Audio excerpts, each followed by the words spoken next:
What about the alt-left that came charging at the, as you say, the alt-right? Do they have any semblance of guilt? A local World War II veteran wants you to hear and see this next story because he's worried what he fought against so long ago is making a comeback here in the United States. He believes what happened. Scheiße. Hi, in this video I'm going to talk about how to recognize a fascist.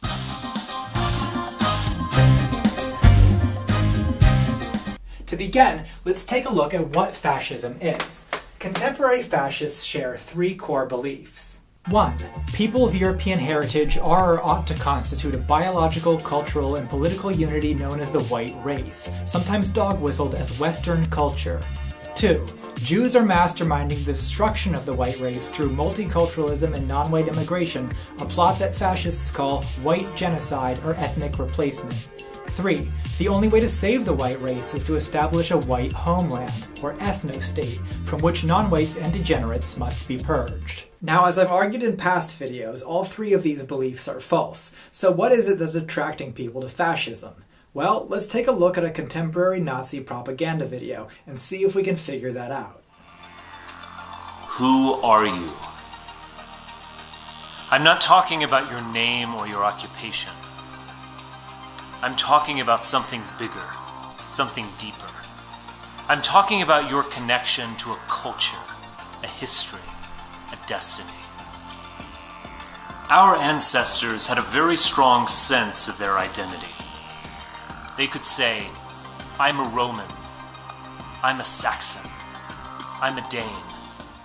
Good news, boys. You no longer have to be some schlubby fuck riding the escalator at IKEA, thinking about how much you hate your job as a marketing and communications associate, because the sun hath risen on the day wherein you take your father's claymore in hand and defend Voltaire and adorable blonde children against black civil rights. You know, just like the Vikings did.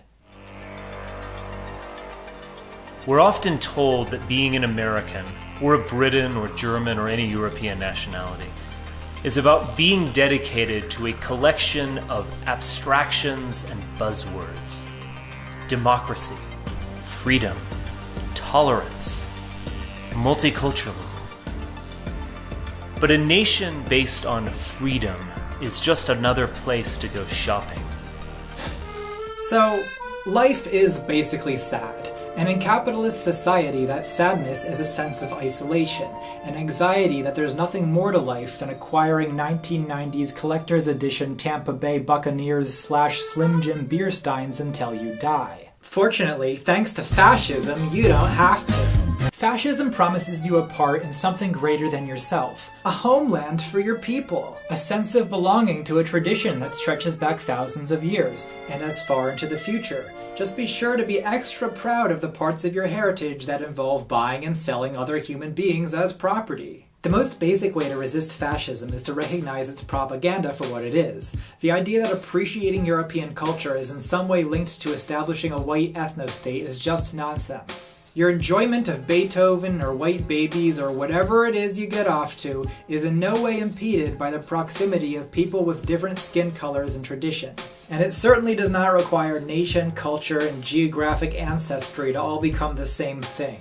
But in order to recognize fascism, you need to do a lot more than reject the most overt propaganda. In the wake of the disastrous alt-right rally in Charlottesville earlier this month, the Nazis have been driven back into the shadows. At least 2 of their major websites were shut down, Confederate monuments were removed all over the country, and several prominent fascists have begun backpedaling. None of this means fascists will go away, it just means they'll have to be more subtle and indirect. Shortly after the Charlottesville rally, a post titled "Fixing the Alt-Right" appeared on Poll, the image board where millennial Nazis talk strategy and trade pictures of Japanese nymphettes.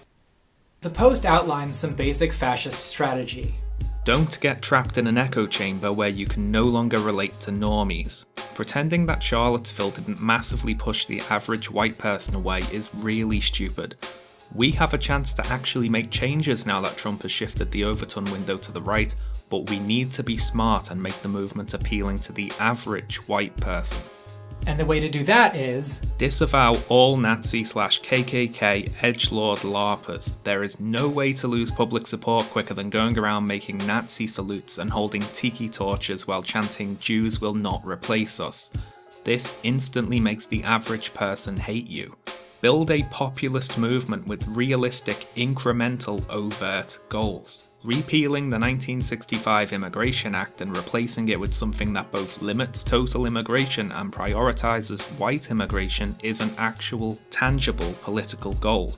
Keep the long-term goals covert and don't ever reveal your power level. Talking openly about a white ethno-state only leads to failure and the average public turning against you. So disavow anyone who reveals his power level. Leftists will recognise dog whistles and know we're crypto, but normies won't listen to them. So at first glance, this seems like a really silly, juvenile post that references Dragon Ball Z, but it actually displays a sense of realistic pragmatism and an incremental approach to long-term goals that I wish were more common on the left. But of course, the strategy described here isn't new. Older generations of white supremacists have been doing this stuff for decades. When overt racism is politically unacceptable, politicians have to use coded language in order to appeal to racists. Republican strategist Lee Atwater explained the technique in an interview in 1981. You start out in 1954 by saying by 1968 you can't say that hurts you, backfires. So you say stuff like forced busing, states' rights, and all that stuff. You're getting so abstract now that you're talking about cutting taxes and all these things that you're talking about are totally economic things. And a byproduct of them is that blacks get hurt worse than whites. So if you want to recognize a fascist, you have to know how to read subtext and how to hear dog whistles, because 99 times out of 100, a fascist will disavow fascism, racism, and white supremacy, at least when talking to you, a non-fascist. Rallies with swastikas and Nazi salutes are the exception, not the rule. Fascists are more likely to gain traction and are hence more dangerous when they use subtler tactics. So for the rest of this video, I'll be describing the particular strategies that fascists use to code their ideas and make them more palatable to conservatives, centrists, and liberals. Strategy 1. Outright denial. Never reveal your power level. Disavow anyone who reveals their power level. This means that if someone acts like a fascist, has fascist beliefs, repeats fascist talking points, and hangs out with other fascists, the fact that they publicly denounce fascism should be worth absolutely nothing to you and shouldn't even enter into your consideration of whether they're a fascist. After all, "I'm not a fascist" is exactly what a fascist would say. Strategy 2. Euphemism. Of course I'm not a fascist. I'm an alternative ethno-nationalist simply trying to preserve Western values. Fascists constantly shift their terminology in order to avoid the negative connotations that develop around the names of their movements whenever people figure out what they really are. So they insist they aren't Nazis or white supremacists, just white nationalists or alt-right. But as people catch on to the fact that white nationalists and the alt-right are just Nazis, they'll shift their terminology again and start telling you, "I'm not a white nationalist, I'm an identitarian," or whatever the next thing is. But it's still the same bastards, they're just using a different name.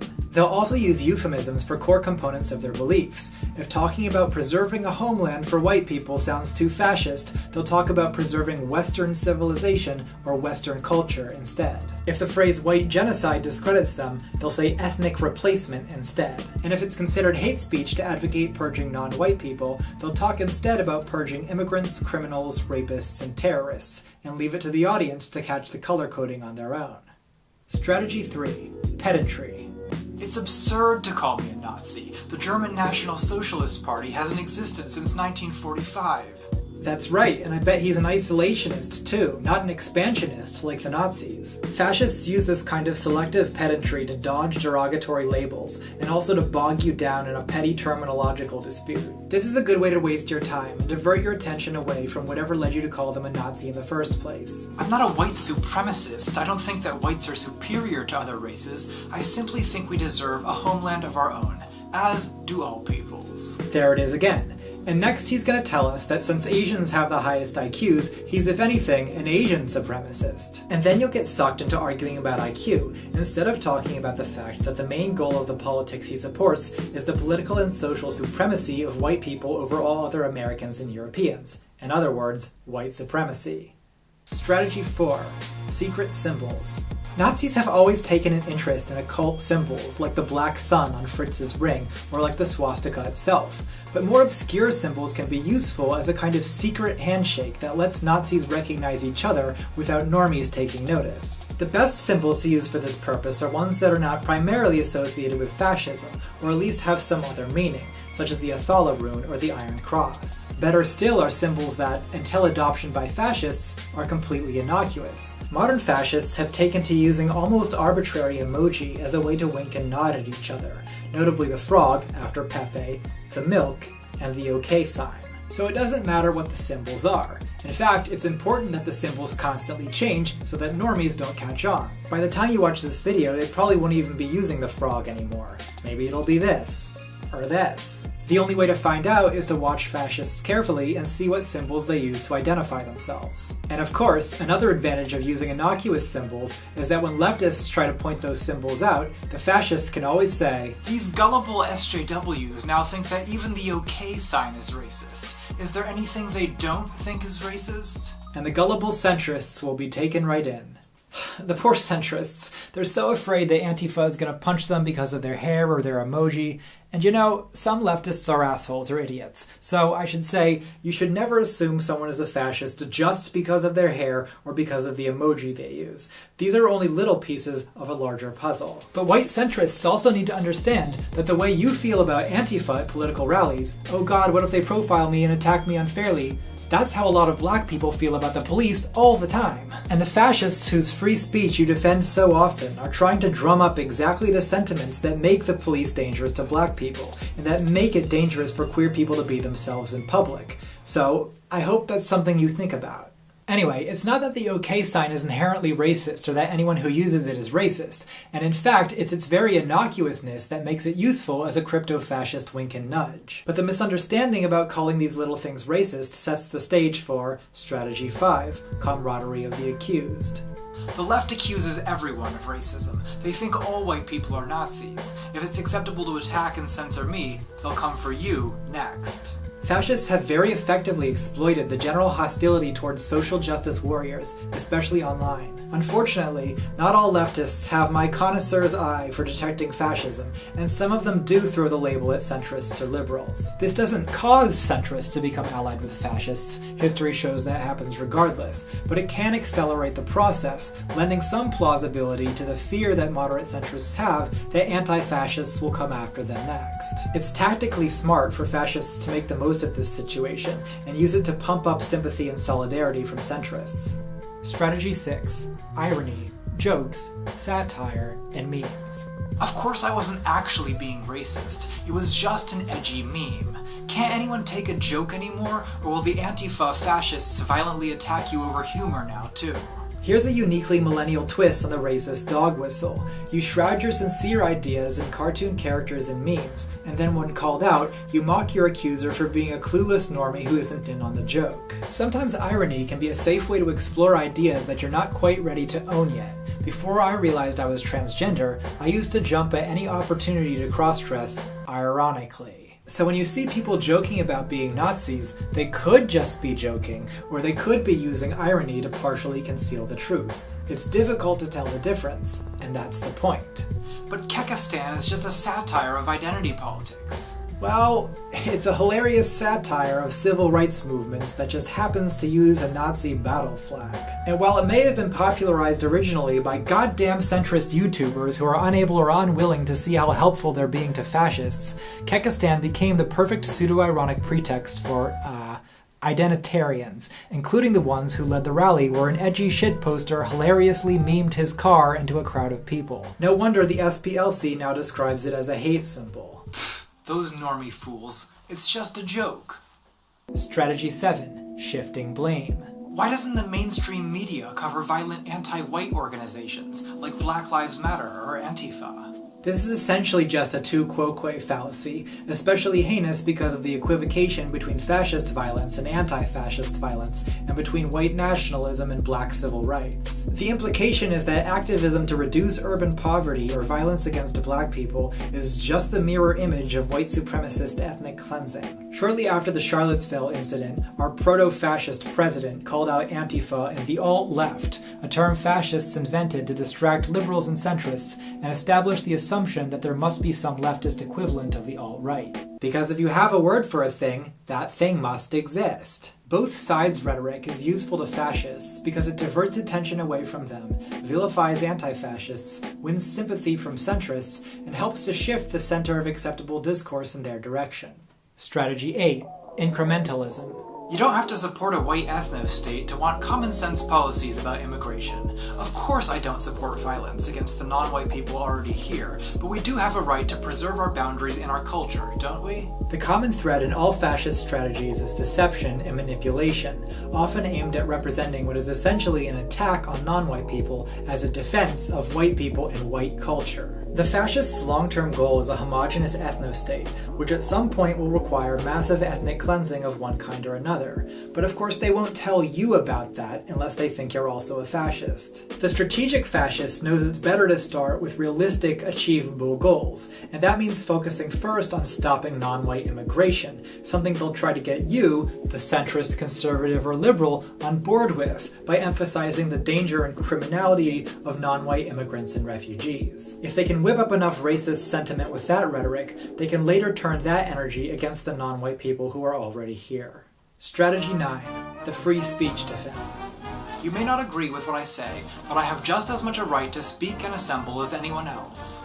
Much of anti-fascist strategy involves limiting fascists' ability to publicly recruit and intimidate, often by shutting down fascist marches and rallies, or by pressuring platforms not to host fascists. The best way for the fascists to oppose that strategy is to appeal to the liberal value of free speech. Nothing tugs on those classical liberal heartstrings like a tale of woe about how unfairly silenced you are. But remember, fascists do not actually value freedom, democracy, or diversity. They only value the race, the people, the nation. Their long-term goal is a society where there's no room for anyone who isn't white, or even anyone who isn't a fascist, to exist. So you can begrudgingly concede to fascists their constitutional freedoms, but remember, you shouldn't expect any reciprocity from them. They do not care about diversity of opinions. That kind of talking point is just a ploy to protect fascist recruitment and intimidation, and to garner sympathy from centrists.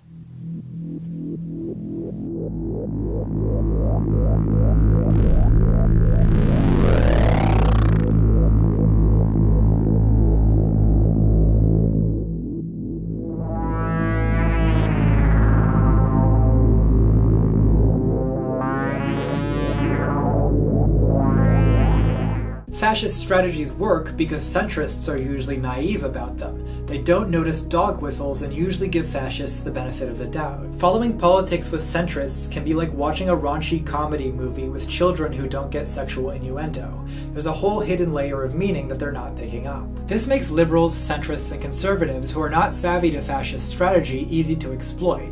Time and time again, such people end up inadvertently spreading around fascist memes and talking points without intending to or realizing it. And then they end up bewildered when leftists who recognize the dog whistles take offense. Now you might wonder, well, if fascists disguise themselves and liberals inadvertently duplicate fascist memes, then isn't just about everyone suspect? Aren't you in fact just a paranoid leftist who thinks everyone is a Nazi? Well, that's what they want you to think. They benefit from the confusion and the appearance that the left is paranoid. I'll admit there are cases where I can't tell if someone is genuinely alt-right or if they're just an oblivious centrist who picked up the talking points. Likewise, it can be impossible to tell the difference between someone who is alt-right but not an outright fascist and a fascist who is concealing their power level. So in a sense, yes, I am a little bit paranoid. The other day, the ACLU tweeted a picture of an adorable blonde child with the caption, "This is the future ACLU members want." And for a second I was like, what the fuck? Because it has a close resemblance to a 14 words meme, but of course it's unintentional, it's the ACLU. I wanted to make sure, unlike most politicians, that what I said was correct, not make a quick statement. The statement I made on Saturday, the first statement, was a fine statement, but you don't make statements that direct unless you know the fact. Yes, I have become crazy. But this paranoia, self-doubt, and questioning of your own perception is the psychological consequence of being constantly gaslit by fascists pretending not to be fascists and communicating in code. And it's the intentional consequence of that. Gaslighting is just another tool in the fascist's psychological arsenal. So, how do we get better at resisting fascist strategies? I know if you're a centrist who has inadvertently repeated fascist rhetoric or defended fascists, it seems like the left all thinks you're a Nazi and that we hate you. And I admit that I am pretty frustrated with you right now, obviously. But my forgiveness and encouragement are wide open to anyone who wants to get better at resisting fascism.